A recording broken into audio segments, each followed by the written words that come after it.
Hello दोस्तों, स्वागत है आपका मेरे चैनल PSR स्टडी में। आपको इस चैनल पर जीव विज्ञान की क्लास फ्री में दी जा रही हैं और साथ में नोट्स भी दिए जा रहे हैं। चैप्टर 1 जीवों में जनन पार्ट 2 है।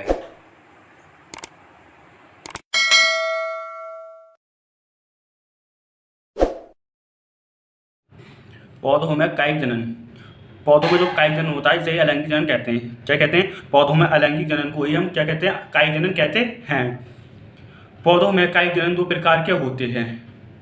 नंबर 1 प्राकृतिक कायिक जनन, दूसरा कृत्रिम कायिक जनन। प्राकृतिक कायिक जनन वो होते हैं जो अपने आप जनन कर ले, उसे ही प्राकृतिक कायिक जनन कहते हैं। और कृत्रिम कायिक जनन वो होते हैं जो मानव द्वारा या किसी के द्वारा कराए जाए, उसे कृत्रिम कायिक जनन कहते हैं। प्राकृतिक कायिक जनन में पौधों के अंग स्वतः ही अलग हो जाते हैं और नया पौधा उत्पन्न करते हैं, इसे ही प्राकृतिक कायिक जनन कहते हैं। उसके बाद है दूसरा कृत्रिम कायिक जनन। कृत्रिम कायिक जनन होता क्या? यह जनन पौधा स्वतः नहीं करते, अर्थात मनुष्य के कृत्रिम प्रयोगों द्वारा कायिक जनन होते हैं, जिसे कृत्रिम कायिक जनन कहते हैं। उदाहरण जैसे गुलाब की कलम बनाकर नया पौधा उत्पन्न करना। जैसे आपने देखो जो गुलाब का जो पौधा होता है, गुलाब के पौधे को हम क्या करते हैं, उसे काट लिया और उसकी कलम बना ली और उसे जमीन में गाड़ दिया, तो उससे क्या होता है, उससे एक नया पौधा बनकर तैयार हो जाता है। तो वो किसके द्वारा होता है? कृत्रिम कायिक जनन के द्वारा होता है। जो स्वतः, जैसे इसमें बोला स्वतः, पहले बोला प्राकृतिक में, जो स्वतः अगर अपना आप हो, मतलब जो अपना आप हो जाते हो, जैसे हवा के द्वारा या किसी के द्वारा या प्राकृतिक के द्वारा, तो उसे क्या बोलते हैं? प्राकृतिक कायिक जनन कहते हैं। लेकिन कृत्रिम कायिक जनन वो होते हैं जो मानव के द्वारा कराए जाएं। ठीक है क्या? जब मानव के द्वारा टहनी फैनी काट कर उसे कलम बनाकर लगाया जाए तो उसे ही कायिक जनन कहते हैं। प्राकृतिक कायिक जनन की विधियां। नंबर है भूमिगत तना। भूमिगत तना होता क्या है? कुछ पौधे ऐसे होते हैं जो अपने भूमिगत तने के द्वारा नए पौधे उत्पन्न करते हैं। ठीक है क्या? जो मैंने क्या बोला? जो भूमिगत तने के द्वारा उत्पन्न करते हैं। जैसे आलू के अंदर क्या होता है? एक तना होता है आलू, ठीक है ना, उसके द्वारा एक नए पौधे का निर्माण हो जाता है, तो उसे बोलते हैं भूमिगत तना।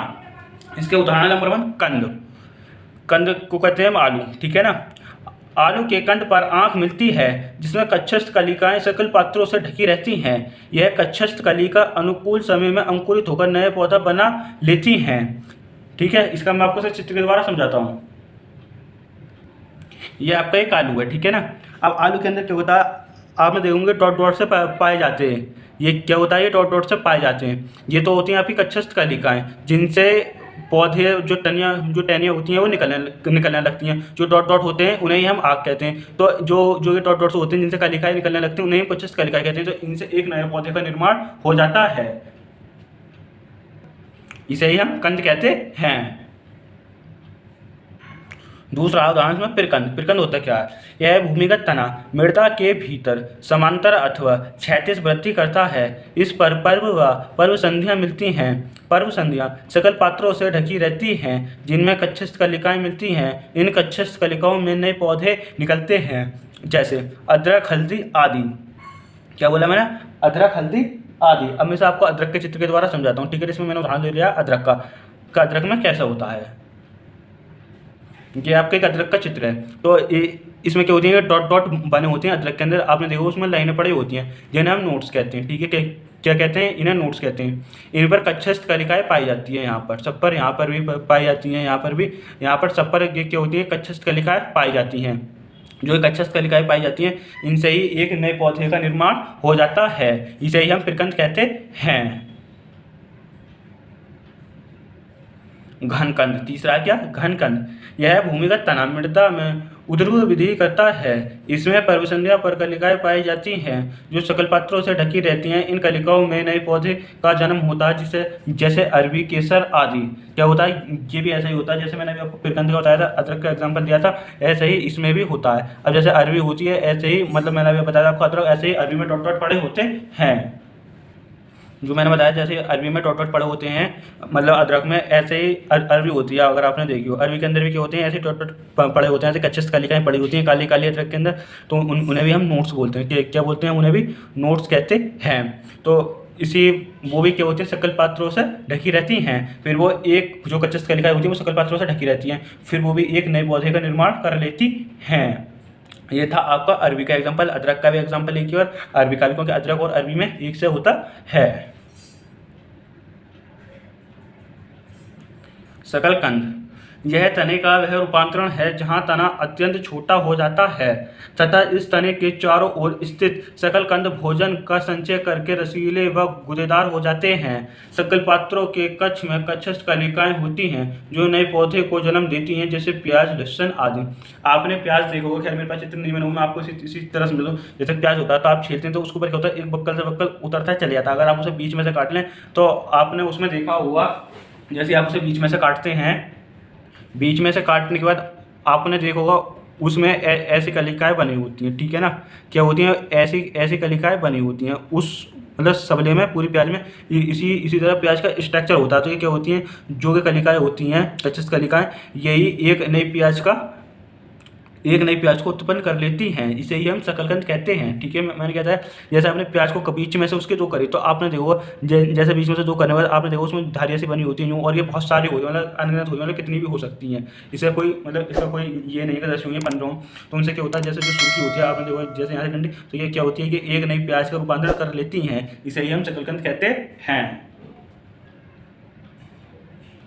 अर्धवायवीय तना। अर्धवायवीय तना होता क्या है, इसमें पौधों का तना बढ़कर भूमि या जल में स्पर्श होकर नया पौधा उत्पन्न कर लेता है। इसमें कहने मतलब ये जो पौधा होता है ना, वो जल में या उसका तना बड़ा होकर वो क्या होता है, एक नया पौधा उत्पन्न कर लेता है, उसे अर्धवायवीय तना कहते हैं। ये 4 प्रकार के होते हैं।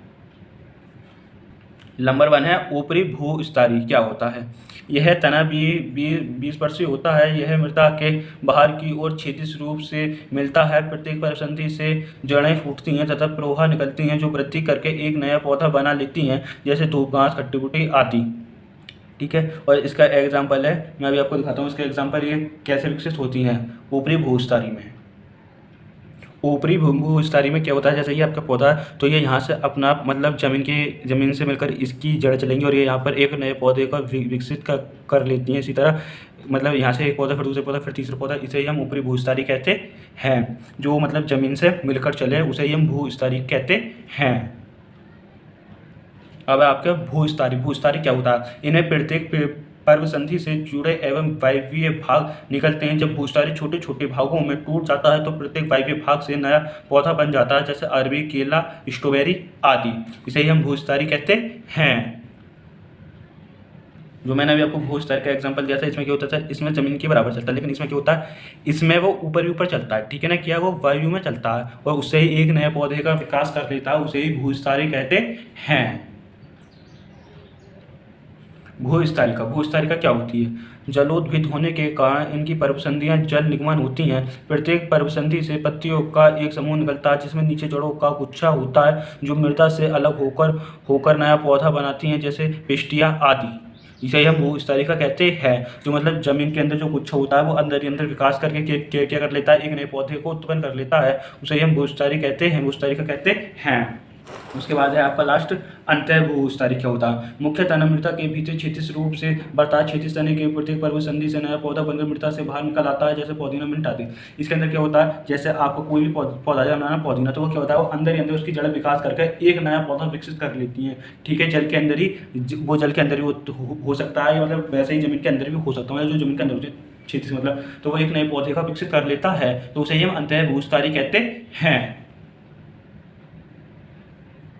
नंबर सी है जड़ों के द्वारा कायिक जनन। जड़ों के द्वारा कायिक जनन कैसे होता है, कुछ पौधों में जड़ों द्वारा कायिक परिवर्तन होता है, जैसे शकलकंद, सदाबहार आदि में जड़ों पर अपस्थानिक कलिकाएं निकलती हैं जो नया पौधा बना लेती हैं, ठीक है। इसमें क्या होता है, इसमें आपने जो कोई पौधा लिया उस पौधे को अगर आपने काट दिया, जैसे मैंने एक माना गेंदे का पौधा लिया, आपने गेंदे की टहनी को जमीन के अंदर गाड़ दिया, आप उसे आप हफ्ते बाद जब उसे जमीन से बाहर निकालेंगे, मतलब पौधे से जुड़े हुए, लेकिन उसे जमीन में गाड़ के ऊपर को निकाल दिया तो वहाँ से जड़ें निकलने लगती हैं। तो वहाँ से क्या होता है, फिर आप उसे पौधे में से जब काट देंगे तो उससे क्या होता है, एक नए पौधे का विकास हो जाता है, तो वही जड़ों के द्वारा कायिक जनन कहलाता है।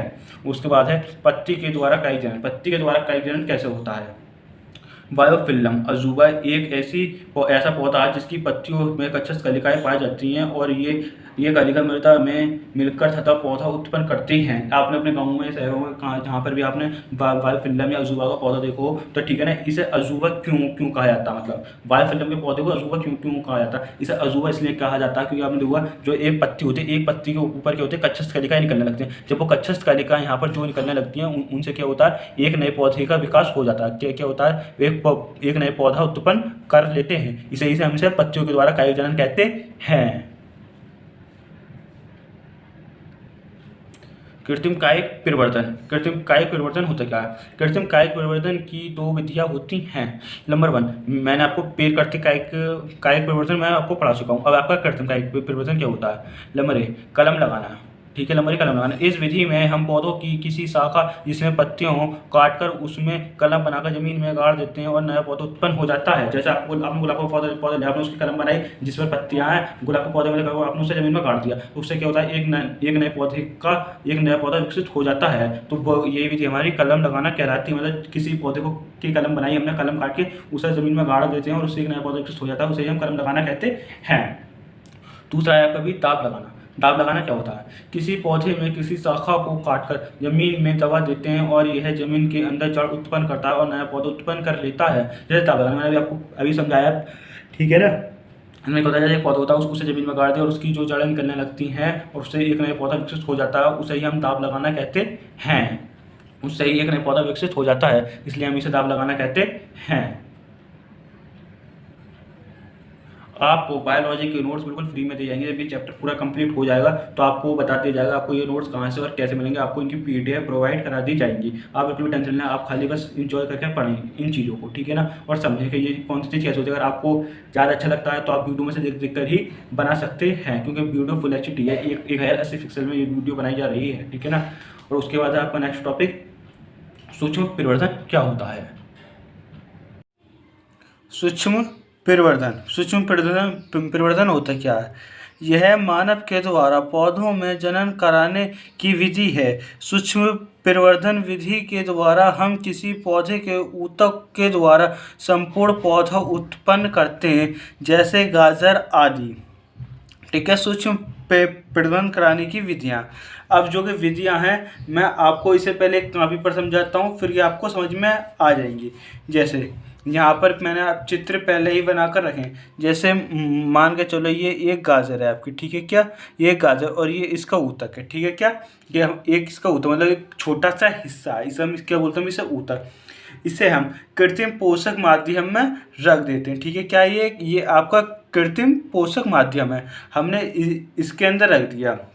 इसके अंदर रखने के बाद ये आपका भी स्टेप 1 है, ठीक है क्या। ये आपका स्टेप 1 चल रहा है। जब इसकी प्रोसेसिंग आगे बढ़ती है तो यहाँ पर ये कोशिकाओं का समूह बना लेता है और ये बड़ा हो जाता है। इसे हम कैलस कहते हैं। क्या कहते हैं? हम इसे कैलस बोलते हैं, ठीक है, कैलस। उसके बाद हम इसे यहाँ से निकाल कर जब हम इसे अगले बॉक्स में लेके आते हैं तो उसमें कुछ हार्मोन्स हम उसमें कुछ हार्मोन्स मिला देते हैं। उस हार्मोन्स के अंदर हम इस कैलस को डाल देते हैं। इस कैलस से कई पत्तियाँ मतलब कई पौधे निकल आते हैं। मतलब उन पौधों को ये आपका स्टेप 2 हम जब इसमें कई पौधे निकल आते हैं, जबकि यहाँ पर कई पौधे निकल आते हैं तो फिर स्टेप 3 आपका स्टार्ट हो जाता है, ठीक है क्या। स्टेप 3 में ये होता है, इन पौधों को हम यहाँ से निकाल कर एक बॉक्स में अलग रख देते हैं, ठीक है क्या। हम इन्हें एक बॉक्स में अलग अलग रख देते हैं। स्टेप 4 में ये होता है, जब हम इन्हें अलग अलग रख देते हैं। स्टेप 4 में यहाँ पे ये होता है, आप इसे निकाल कर कहीं भी ज़मीन में गाड़ सकते हैं। इसे ये हम सूक्ष्म परिवर्तन कहते हैं। जैसे स्टेप 1 में था, पौधों में ऊतक निकालकर उसे कृत्रिम पोषक माध्यम में रखेंगे, ठीक है। नंबर 2 है इसमें कैलस को अन्य हार्मोन युक्त कृत्रिम पोषक माध्यम में रखेंगे। नंबर 3 है आपका